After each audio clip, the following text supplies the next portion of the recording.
Bismillahirrahmanirrahim. Ayo bawa harta ke surga. Dukung pembangunan sekolah Islam Mufid dengan donasi ke rekening atas nama Yayasan Muflih untuk Islam dan Dakwah. Bismillahirrahmanirrahim. Assalamualaikum warahmatullahi wabarakatuh.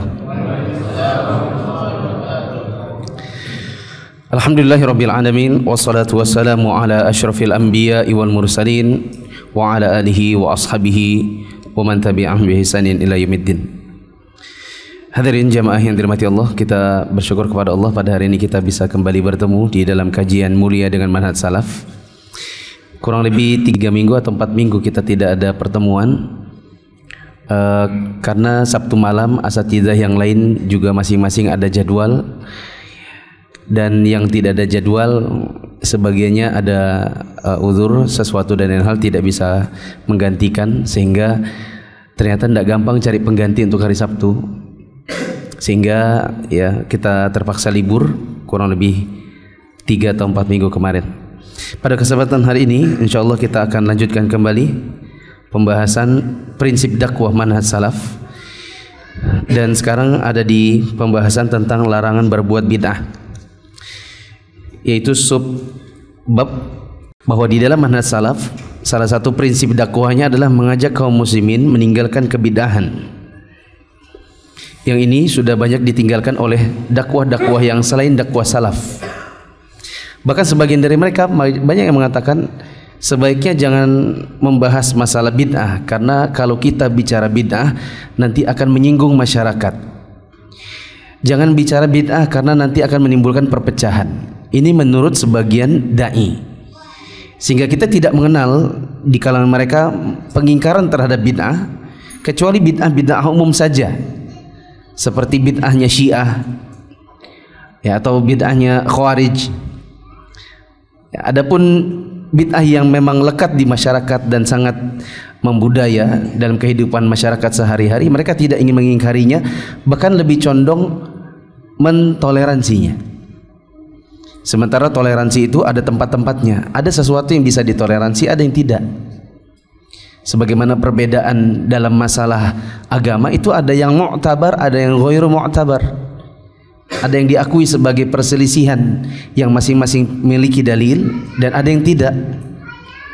Ya, mari kita baca larangan berbuat bid'ah.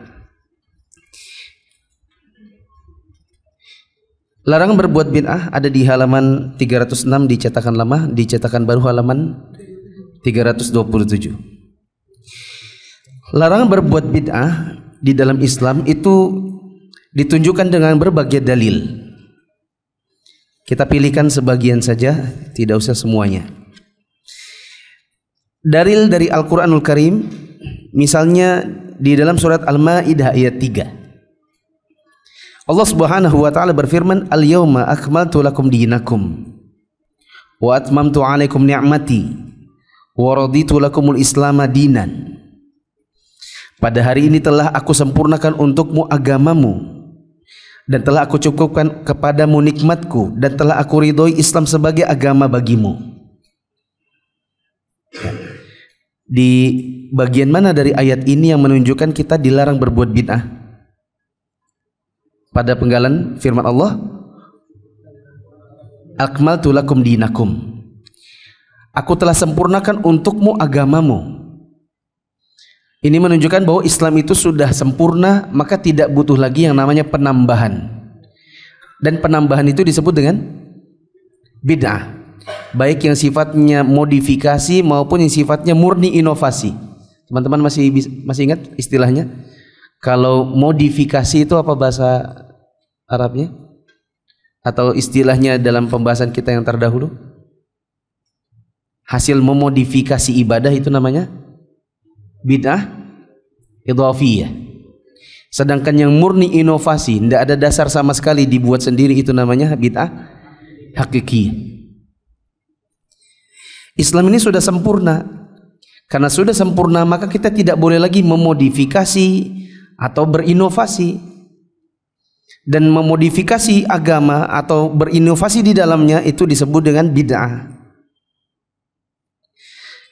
Kata Al-Hafiz Ibnu Katsir rahimahullah, wafat tahun 774 Hijriah, ini merupakan nikmat Allah yang terbesar yang diberikan kepada umat ini tatkala Allah menyempurnakan agama mereka, sehingga mereka tidak memerlukan agama lain, tidak pula nabi yang lain selain Nabi Muhammad SAW.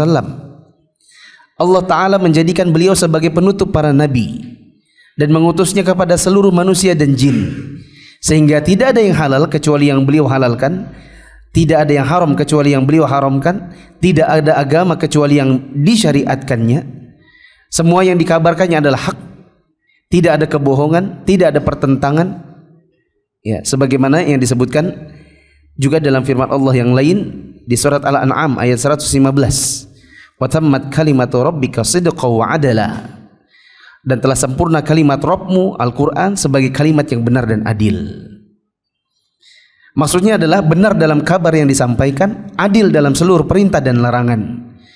Setelah agama disempurnakan bagi mereka, maka sempurnalah nikmat yang diberikan kepada mereka. Maka Allah berfirman, al-yawma akmaltu lakum dinakum, sampai selesai ayatnya. Pada hari ini telah aku sempurnakan untukmu agamamu. Ya. Maka jamaah yang dirahmati Allah, tanpa perlu merinci satu persatu bid'ah, karena saya yakin teman-teman pasti mengetahui di masyarakat kita begitu banyak bid'ah yang dikerjakan. Tapi intinya adalah bahwa bid'ah itu dilarang. Yang melarangnya adalah Allah Subhanahu wa Ta'ala, di mana larangan ini berlaku untuk kita, dan bila kita mengetahui ini dilarang, maka sudah selayaknya kita menyampaikan kepada kaum muslimin yang lain. Dan itu yang menjadi prinsip dakwah manhaj salaf. Dan ini membedakan dakwah salaf dengan dakwah yang selainnya, di mana mereka seperti bagaimana yang saya sebutkan tadi, bahwa sebagian dari dai-dai di manhaj-manhaj yang lain, mereka tidak mau menyebutkan tentang bid'ah dan tidak mau mengajarkannya kepada masyarakat dengan alasan takut untuk menyinggung amalan masyarakat. Sebenarnya jemaah yang dirahmati Allah, ketika kita berdakwah kepada kaum muslimin, bagi orang-orang yang memang tidak siap untuk menerimanya, selembut apapun bicaranya tidak akan diterima. Ya, meskipun kita pakai kalimat selembut sutra, sehalus kapas, kalau memang bagi orang-orang yang tidak suka untuk dikritisi, maka nggak akan bisa diterima. Maka yang terpenting bagi kita ini sebenarnya adalah mengajarkan kepada masyarakat. Tinggal nanti melihat bagaimana tempat yang tepat, kalimat yang tepat, waktu yang tepat. Ya, memang benar. Kadang kalau kita berbicara tentang bid'ah kepada masyarakat dengan waktu, tempat, dan kalimat yang tidak tepat, maka dakwah kita tentang bid'ah ini tidak akan bisa diterima. Betul. Seperti misalnya, saya pernah mendengar ada seorang dai. Saya baru dengarnya pas hajian kemarin. Ada sebagian dai misalnya diundang keluar kota. Ada satu daerah yang mengundangnya itu memang di situ lebih banyak orang muslim melawan orang-orang misionaris yang mengajak kaum muslimin untuk keluar dari Islam. Kemudian dia datang, tema ceramahnya bid'ah yasinan dan bid'ah tahlilan. Ya. Sementara medan dakwah di situ yang lebih dibutuhkan adalah tentang Islam dan bagaimana kaum muslimin cinta dengan agamanya. Nah, ini sebagai salah satu contoh, memang betul kita berbicara tentang bid'ah itu bagian dari prinsip dakwah, tapi harus dilihat lagi tempatnya tepat atau tidak, waktunya tepat atau tidak. Ya. Sebagian dai-dai yang muda misalnya pulang ke Balikpapan misalnya, karena baru berdakwah, diundang langsung bicaranya tentang larangan bid'ah, wajibnya jenggot, sunnahnya cadar, dan larang isbal. Diundang misalnya ke kilo 28. Saya kira besok-besok nggak akan dipanggil lagi. Bukan itu tidak penting, itu juga penting. Tapi ada yang lebih penting. Sehingga bicara tentang bid'ah itu juga ada strateginya. Ada seorang dai di Balikpapan diundang karena baru datang, terus orang pengen dengar dia. Tema pertamanya adalah bid'ahnya shadaqallahul azim. Ya. Bicara tentang Quran, lalu temanya banyak tentang bid'ahnya shadaqallahul azim. Ya, maka ini berbicara tentang bid'ah, waktu dan tempatnya mungkin tidak tepat. Maka wajar saja kalau kemudian masyarakat marah. Masyarakat belum siap untuk dikritisi di bagian ini. Ya, bahkan mungkin masih mending mereka ini mau baca Quran, meskipun nanti di belakangnya ada rutinitas shadaqallahul azim. Yang penting mereka mau baca Quran, mau dengar kajian tentang tauhid, mau dengar kajian tentang syirik, itu lebih bagus daripada baru bicara tentang shadaqallahul azim, besok-besoknya kita tidak dakwah ini ditolak, tidak mau dipanggil lagi lantaran apa? Strategi yang salah. Baru pertemuan perdana yang diangkat adalah bid'ahnya masyarakat. Selanjutnya, dalil yang kedua yaitu dari sunnah. Dalil tentang larangan berbuat bid'ah di sini ada banyak. Kita pilihkan yang nomor 2 dulu. Rasulullah SAW bersabda, "Man ahdatha fi amrina hadza ma laisa minhu fahuwa raddun." Barang siapa mengada-ngada sesuatu yang baru dalam agama kami ini yang bukan bagian darinya, maka dia tertolak. Bagian dari hadis ini yang mana yang menerangkan tentang larangan bid'ah? Kata-kata man ahdatsa fi amrina hadza. Terus bagian belakangnya fahuwa raddun. Mengada-ngada dalam agama, maka itu perbuatan yang tertolak. Artinya meskipun perbuatan ini mungkin besar dananya, besar tenaga yang perlu dikeluarkan untuk melakukannya, apabila dia tidak ada tuntunannya dalam agama kita, maka dia tertolak. Seperti seorang mengerjakan sebuah perbuatan yang menjadi rutinitas mereka manakala ada yang wafat. Dikerjakan di malam hari, kemudian nyewa tenda, nyewa kursi-kursi, bawa catering, makan dan lain-lain. Panggil ustadz, berbiaya besar. Ya. Tapi ini semua diadakan tanpa ada tuntunan sama sekali, maka ini adalah amalan yang tertolak. Tidak akan diterima di sisi Allah. Karena di zaman Nabi SAW berapa banyak orang yang wafat, istri-istrinya Nabi, anak-anaknya Nabi, ya, sahabat-sahabat Nabi, keluarga Nabi, mereka wafat lebih dulu daripada Nabi SAW, dan kita tidak dapat hadis yang sahih bagaimana Nabi SAW mengadakan kegiatan-kegiatan setelah wafatnya mereka. Tidak ada dalil-dalil yang demikian. Dalil yang lain adalah sabda Nabi SAW, kullu bid'atin dhalalah wa kullu dhalalatin finnar. Setiap bid'ah adalah sesat dan setiap kesesatan tempatnya di neraka. Hadis ini ada hadis yang sahih juga. Ya. Dan ini menunjukkan bahwa bid'ah itu dilarang dikarenakan kata Nabi SAW, kullu bid'atin dhalalah wa kullu dhalalatin finnar. Setiap bid'ah itu sesat dan setiap kesesatan tempatnya di neraka. Ini menunjukkan bahwa berbuat bid'ah itu dilarang karena diancam dengan neraka. Hanya saja kita sayangkan sebagian dai, manakala mereka ingin membela bid'ah yang mereka biasa kerjakan dan ajarkan, kadang-kadang mereka menghina orang-orang yang menentangnya dengan perkataan, kalian itu cuma apa-apa dikit-dikit dolalah, dikit-dikit dolalatin finnar, kullu bid'atin dolalah. Selalu ini saja hadisnya katanya. Hadisnya cuma satu ini. Padahal ini hadis yang mulia dari Nabi SAW. Memangnya kalau cuma satu ini masalahnya apa? Apakah butuh dalil yang banyak untuk kemudian baru bisa dipercaya tentang bid'ah itu terlarang? Butuh didatangkan 10 begitu baru kita menerima bahwa bid'ah itu dilarang? Kan tidak. Ini hadis Nabi SAW meskipun cuma satu. Ya.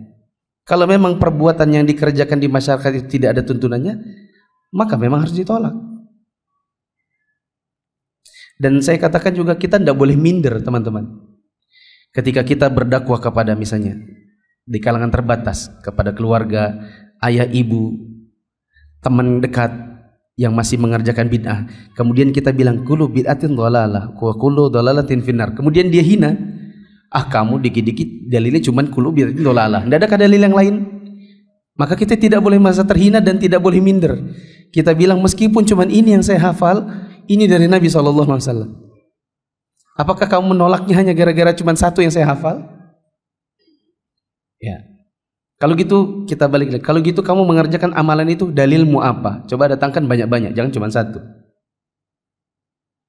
Karena di dalam agama itu hukum asalnya adalah terlarang sampai datang dalil yang mensyariatkannya. Nah, kamu mengerjakan amalan seperti itu, coba datangkan dalilnya. Dan jangan cuma satu.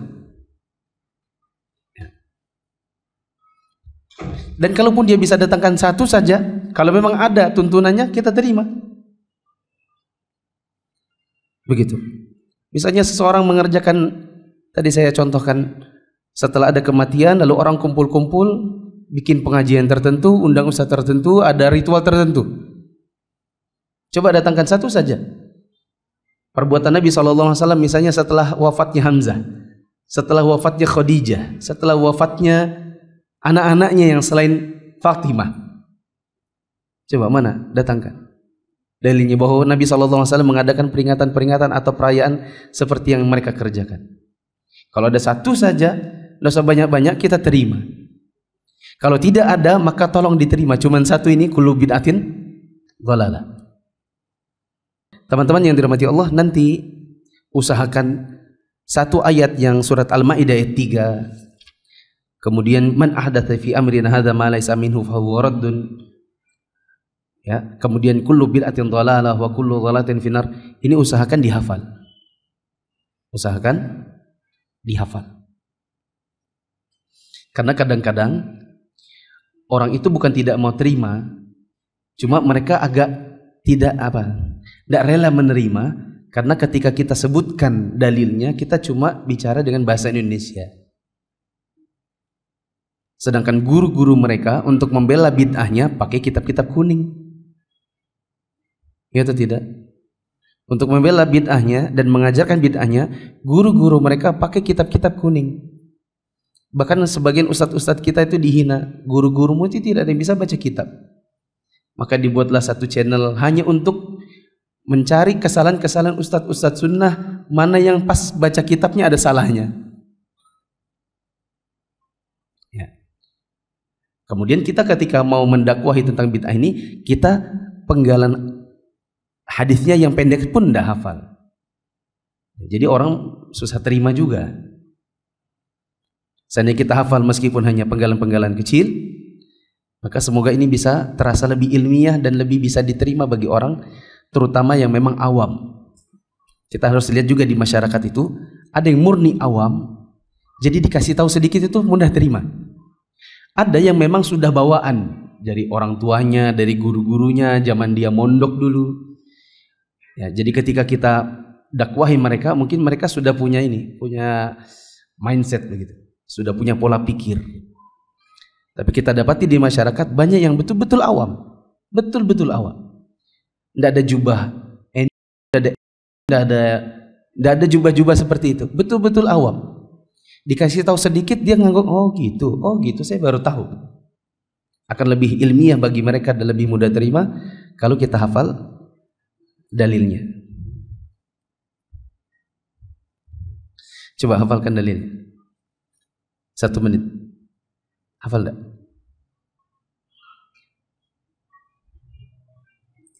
Al-yawma akmaltu lakum dinakum wa atmamtu 'alaikum ni'mati wa raditu lakumul Islam madina.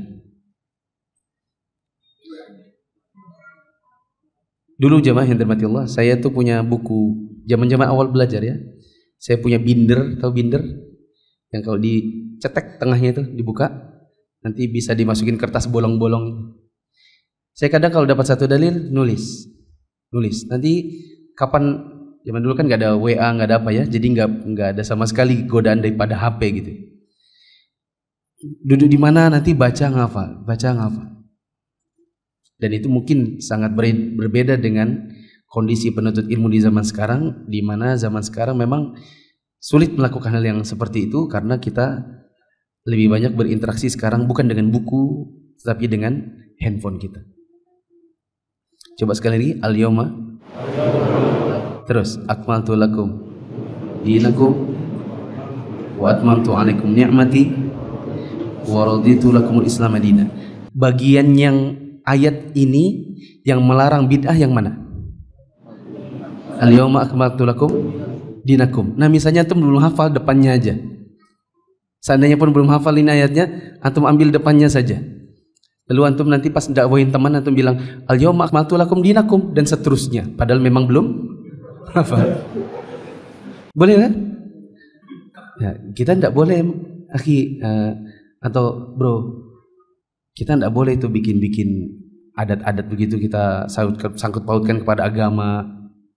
Contoh ya, ada orang pulang haji, nah, dia dan keluarganya itu masih lempar beras kuning itu, ya kan? Itu sudah mubadzir, khurafat, bid'ah, nggak ada urusannya dalam agama. Dia bilang, oh ini supaya hajinya mabrur, makanya dilempar beras kuning, misalnya gitu ya. Nah, terus kita bilang di dalam agama kita Nabi Muhammad SAW itu duluan Nabi dan tidak ada lempar kurma kuning, tidak ada. Pulang rame-rame para sahabat bersama Nabi itu pulang dari haji wada, tidak ada itu orang lempar apa. Malah itu buang-buang makanan. Dan di dalam agama kita itu tidak boleh mengada-ngada. Dia tanya apa dalilnya? Dalilnya al-yawma akmaltu lakum dinakum dan seterusnya sampai akhir ayat. Padahal memang belum hafal bagian belakang. Gak apa-apa ya. Nanti kan mungkin dia tanya, Masya Allah kamu sudah hafal ya ayat-ayat ya. Kita bilangnya belajar sedikit-sedikit. Di mana belajarnya? Nah, kasih tunjuk di mana kajian ustaz-ustaz. Begitu. Adapun hadis coba hafalkan. Man ahdatsa fi amrina hadza ma laysa minhu fa huwa raddun. Sekali lagi. Man ahdatsa fi amrina hadza ma laysa minhu fa huwa raddun. Sekali lagi. Yang dilihat bukunya di Indonesia dilihat. Man ahdatsa fi amrina hadza ma laysa minhu fa huwa raddun. Apa artinya? Barang siapa mengada-ngada dalam perkara agama ini yang tidak ada asal usulnya dari agama itu, maka tertolak. Jangan nanti yang di belakangnya aja yang dihafal. Barang siapa tertolak.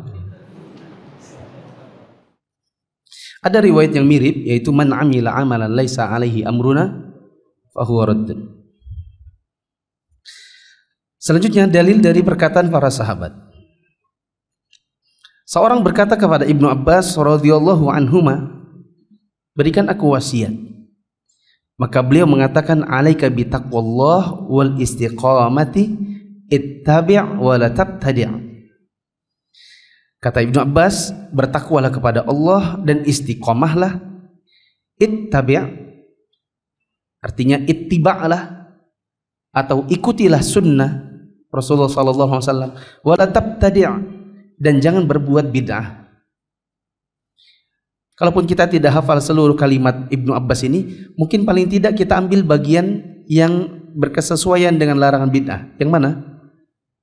Ittabi' wa la tabtadi'. Coba hafalkan. Ittabi' wa la tabtadi'. Perkataan siapa ini?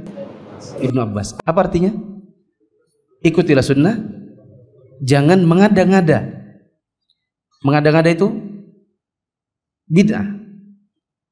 Ya, maka kita disuruh oleh Nabi SAW, sebagaimana juga para sahabat memberikan wejangan-wejangan kepada orang-orang di zamannya. Mereka katakan ikuti sunnah, dan itu sudah cukup. Tidak usah mengada-ngada karena repot sendiri. Teman-teman sudah sering dengar kalimat ini, dan kalimat ini sangat bagus kalau kita sampaikan kepada orang-orang awam. Mulai dari kita bangun tidur sampai kita tidur lagi, sunnah-sunnah Nabi yang sudah jelas pahalanya banyak yang kita belum kerjakan, ya atau tidak? Terus mau apa ditambah lagi dengan yang tidak ada pahalanya? Masih mending kalau tidak ada pahalanya. Masalahnya berbuat bid'ah itu bukan tidak ada pahala saja, tapi juga dapat dosa. Mulai dari kita bangun tidur sampai kita tidur lagi, sunnah Nabi yang sudah jelas ada pahalanya banyak yang kita luput. Buat apa kita tambah dengan yang jelas-jelas tidak ada pahala dan malah justru ada dosanya? Berapa banyak orang di zaman sekarang mereka membaca sholawat misalnya, yang sholawat itu mereka betul-betul gubah sendiri, dikarang sendiri. Padahal mengarang itu repot luar biasa. Saya pernah contohkan dulu di Ad-Din, waktu kajian ini masih di zamannya Ad-Din, bahwa sebagian orang di zaman sekarang mereka menggubah sholawat. Padahal menggubah itu butuh pertama liriknya bikin dulu, terus komposisi nadanya dibikin lagi. Kalaupun gak ada nadanya, akhirnya nyontek lagu daerah misalnya, ya kan? Apa lagu daerah yang dipakai buat sholawatan? Apa ya? Yang dekat sini apa ya? Bukan ampar-ampar pisang, bukan.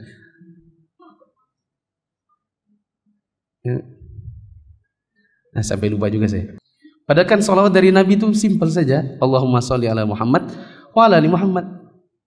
Atau yang kita baca di dalam tahiyat, sholat Ibrahimiyah, selesai. Orang zaman sekarang ada sholat ini, ada sholat ini, ada sholat ini, ada sholat ini. Mau saya contohkan? Ya. Pokoknya ada tibil kulubnya itu apa depannya. Ini 26 hari nggak ada di sini, jadi sudah nggak ingat ya. Begitu ya jemaah. Antum pernah lihat teh kotak? Tahu kan teh kotak? Itu kan sudah ada sedotannya, pipetnya, dan sudah ada bolongan aluminium yang tinggal ditusuk, tinggal seruput, ya atau tidak? Ada lagi orang mau cari gunting, baru dinaikkan itu sayap kotaknya, baru digunting, baru diminum dari situ. Pernah tuh bereksperimen begitu dulu? Iya kan? Itu kan sayapnya itu lucu, diginiin, baru dikembangin, baru digunting, diseruputnya dari situ. Ada jalan yang simpel, cari yang susah. Sholawat itu banyak yang simpel, yang sudah diajarkan kita sudah hafal. Orang mau bersusah payah untuk menggubahnya lagi, cari nadanya lagi, cari liriknya lagi. Padahal ini semua namanya bid'ah, karena mengada-ngada dalam agama. Begitu. Maka kita disuruh nih oleh Ibnu Abbas, ittabi' wa la tabtadi'. Cukup ikuti sunnah, simpel, mudah. Jangan berbuat bid'ah, jangan mengada-ngada karena repot sendiri. Sementara pahalanya juga tidak pasti, dapat dosanya pasti, minimal sia-sianya yang pasti. Abu Darda radhiyallahu anhu berkata, lan tadilla ma akhadta bil athar.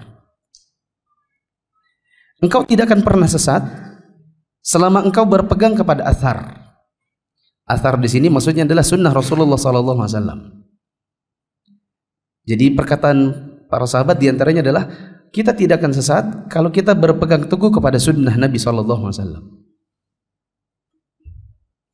Ya. Malah kalau kita mau memegang sunnah Nabi sallallahu alaihi wasallam itu banyak yang mudahnya. Ini karena kebetulan baru saja lewat masa haji. Ya.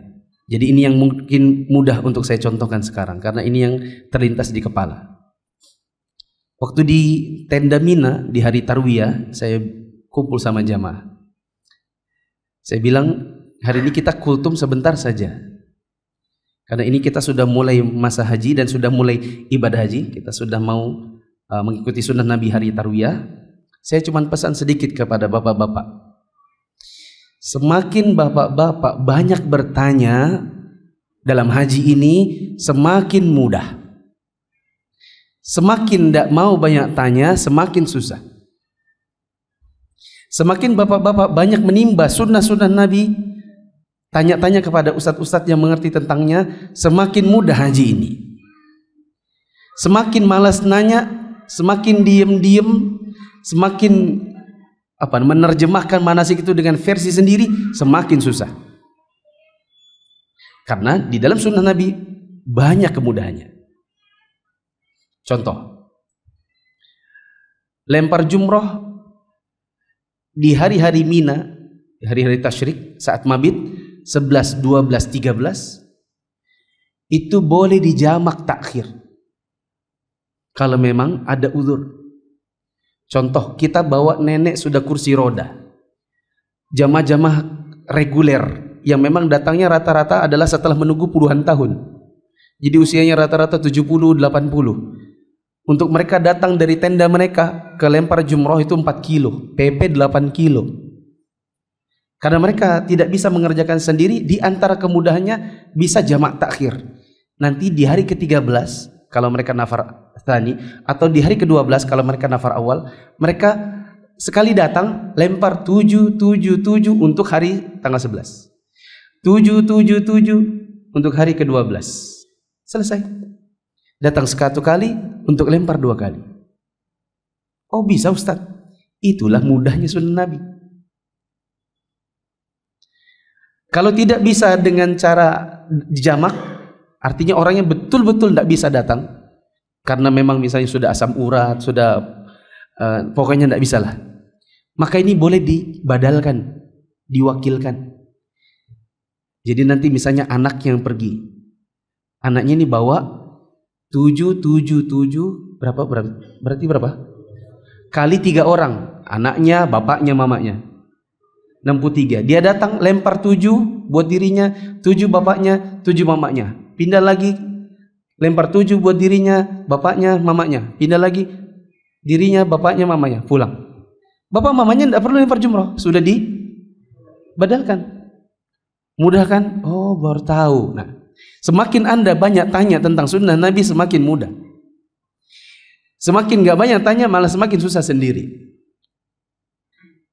Begitu. Ini diantara contoh bahwa kita kalau mau berpegang teguh kepada sunnah Nabi, tidak akan sesat, malah banyak hal yang simple. Seperti itu. Abdullah bin Mas'ud radhiyallahu anhu berkata, "Ittabi'u wa la tabtadi'u faqad kufitum wa kullu bid'atin dhalalah."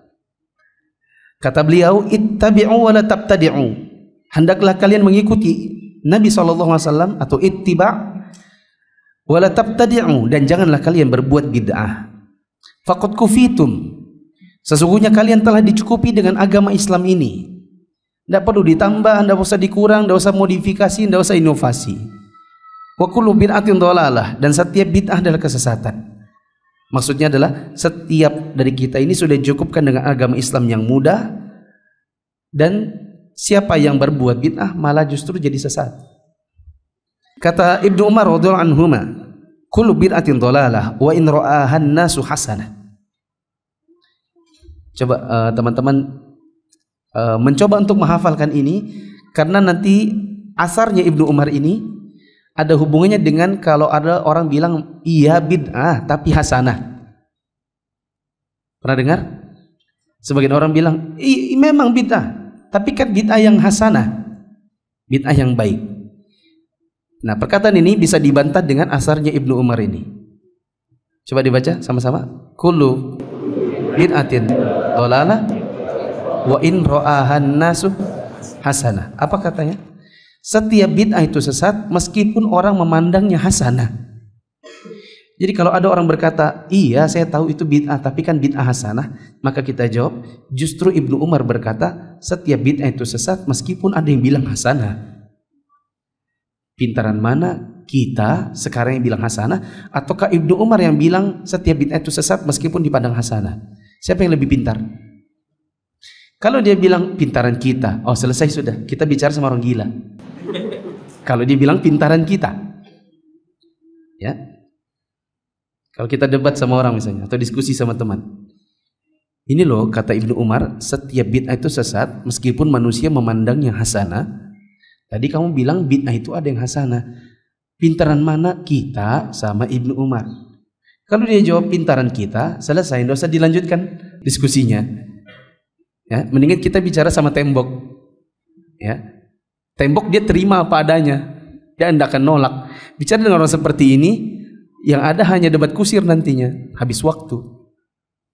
Tapi kalau dia bilang, oh pintaran Ibnu Umar, maka kita bilang, ya sudah, kalau memang pintaran Ibnu Umar, selesai sudah. Berarti jangan lagi bilang ada bid'ah hasanah.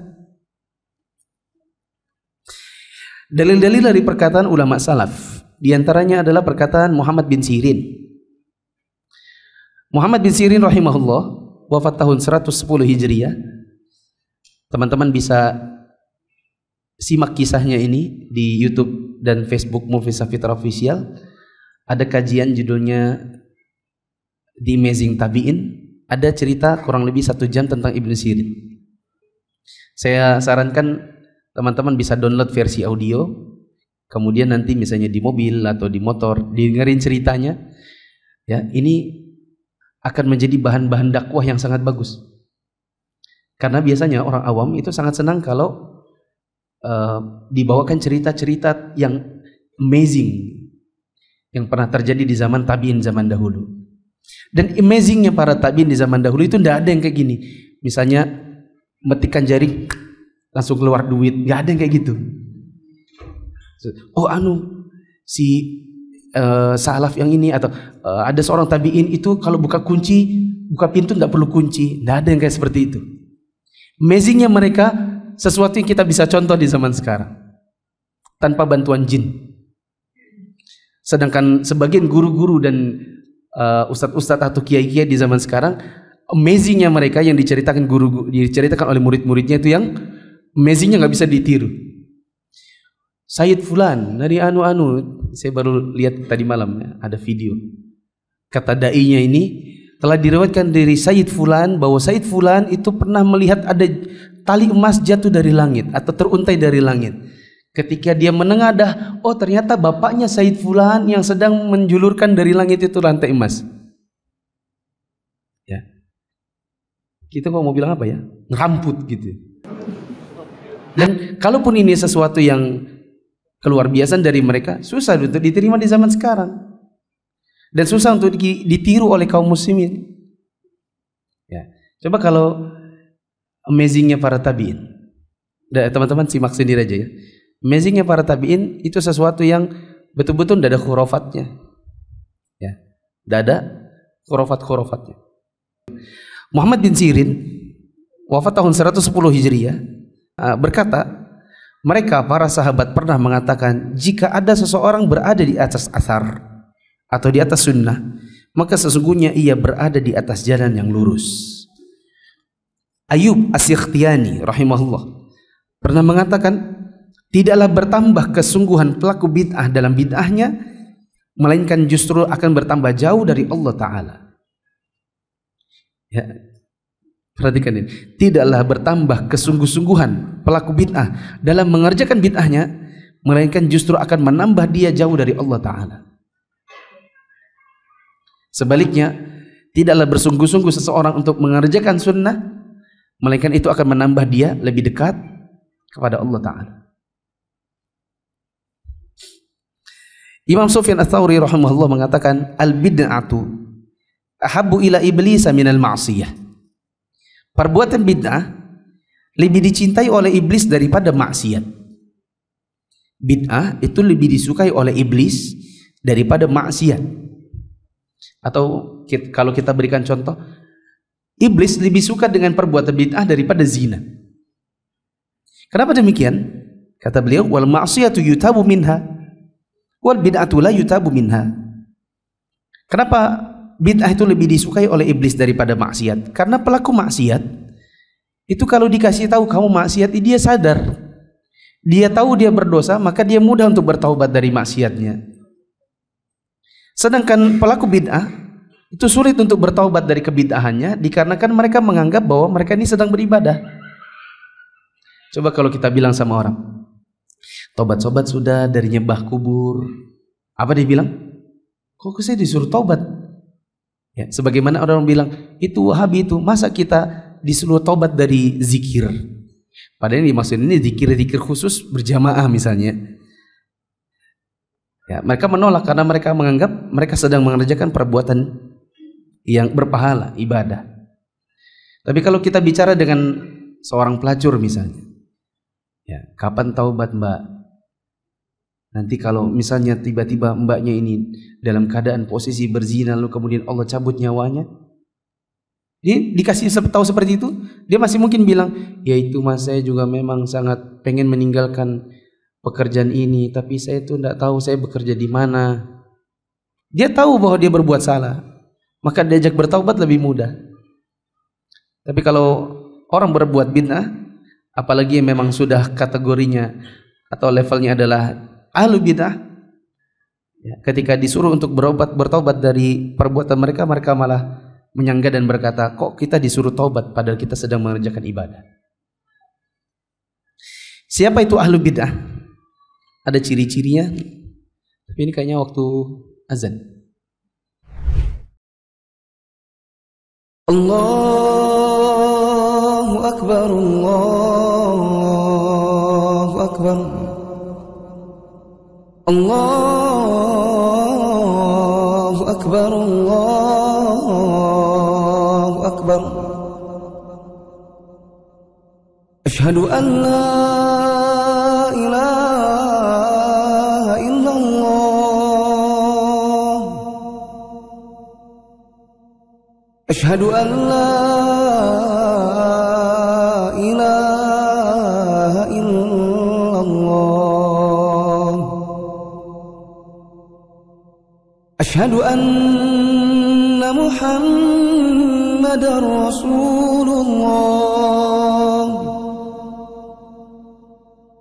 Asyhadu anna Muhammadar Rasulullah.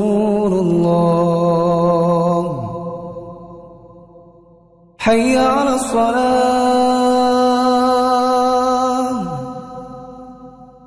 Hayya 'alas salah.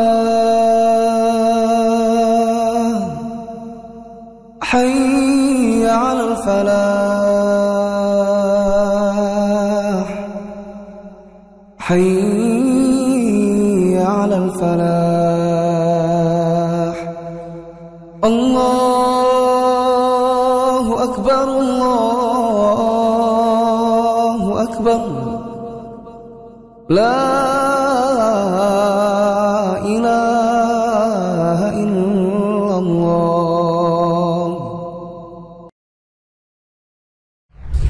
Ini kalau kita lanjutkan nanti akan banyak makan waktu, karena ciri-ciri ahlu bid'ah ini cukup banyak. Jadi insya Allah kita akan lanjutkan pada Sabtu yang akan datang, insya Allah. Ada yang mau bertanya? Saya ambil undian dulu.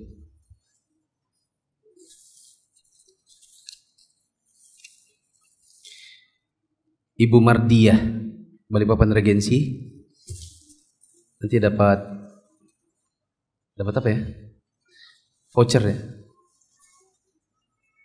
Terus ini Abdul Halim ada? Abdul Halim. Oke, Abdul Halim. Satu lagi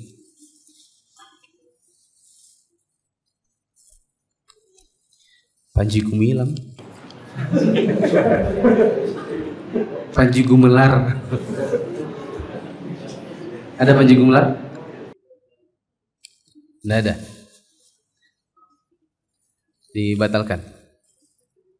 Bu Jojo. Ada Pak Dedi? Nggak ada. Kalau nggak ada Pak Dedi, biasanya Bu Jojonya nggak ada biasanya.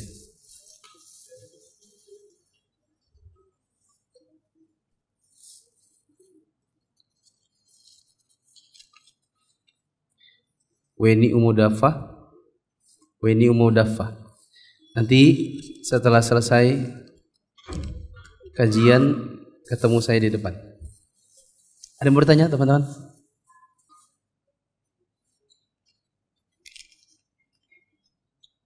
Tidak ada? Saya yang bertanya. Sebutkan dalil Al-Quran tentang larangan bid'ah. Tidak, saya mau tunjuk. Mas.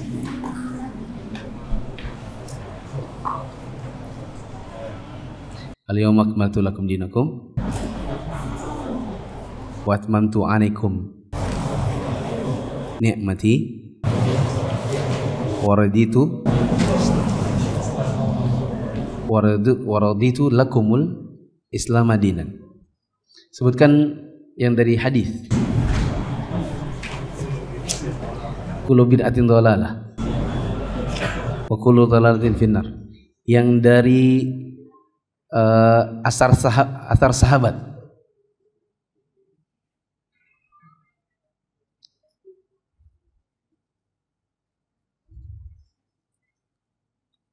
Ridwan, Ibnu Abbas.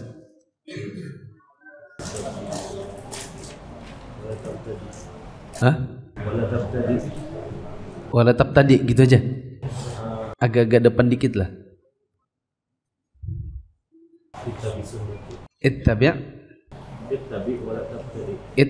wala tabtadi'. Yang dasarnya Ibnu Umar. Yuk. Kullu bid'atin dhalalah wa in rahan nasu hasanah. Kullu bid'atin dhalalah wa in rahan nasu hasanah.